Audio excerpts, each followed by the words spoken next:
अस्सलाम वालेकुम नाज़रीन, मां अब्दुल मोमिन जोनो तव्हांखे ख़बर ॾियूं था त काज़ी अहमद लॻोट नूरमाल विलेज जे रहवासी मौलाबख्श खोसो पंहिंजे वालिद अब्दुल लतीफ़ खोसो सां प्रेस क्लब पहुची ॻोठ जे बिरादरीअ जे बादशाह ज़ोदो ख़ान खोसे ऐं संदसि पुटनि ख़िलाफ़ प्रेस कॉन्फ्रेंस ऐं एहतिजाजी मुज़ाहिरो कंदे चयो त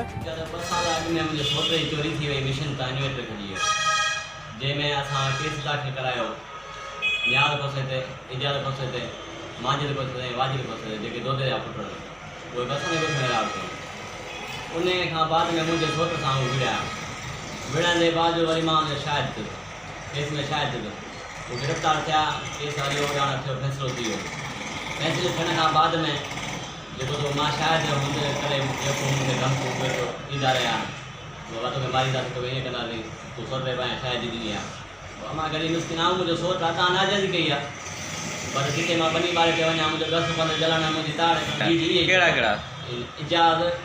माजिद न्याज़ वाजिद इहे ई चोरा उन खां फ़ैसिलो थी वियो फ़ैसिलो शाहनवाज़ खोसो हाकिम खोसो ऐं घणी खोसो फ़ैसिलो असां ॻोठ में अची कयो उन ॿाहिरि थी वियासीं भागर पतासीं माना जवाब थी वई हर ॻाल्हि थी वई उन खां पोइ यको हू मूं ते दाबा माना प्रेशर हर ॻाल्हि रखंदा आया मां बनी ॿार ते जिते वञा मुंहिंजे पोयां हथियार खयो लिखंदा वञनि केॾीमहिल बनीअ ते केॾीमहिल गाह पठे ते केॾीमहिल मुंहिंजे घर ते पर कल्ह शाम जो तक़रीबन 5 बजे खनि जो टाइम हो हीअ तो मां गॾु वेठा हुआसीं घर हीअ हलियो मां घर हुउसि त हथियार खणी मुंहिंजे घर ते अची फेरिंग कयूं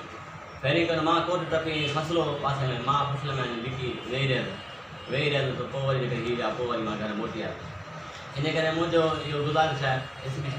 साहिब खे ऐं एस एच ओ साहिब खे त मां ग़रीब मिसकिन हारी आहियां न मुंहिंजो ॾोह न पुछियो हर भर मूंखे तंग कंदा ऐं मूंखे मारण जूं धमकियूं ॾींदा वठनि ऐं महिरबानी करे मूंखां केस वठी मुंहिंजी एफ.आई.आर. दाख़िल करे मूंखां इंसाफ़ कयो। संद real estate agency sales and purchase ज़रई ज़मीन घर प्लाट दुकान की खरीदारी खपाइण या किराए ते ॾियण लाइ राब्तो कयो प्रोपराइटर हमीद रज़ा अंसारी ऐं शाहिद ख़ान जोनो। वधीक तफ़सील लाइ विज़िट कयो असांजो वेब चैनल AMJ न्यूज़ गाज़ीआबाद।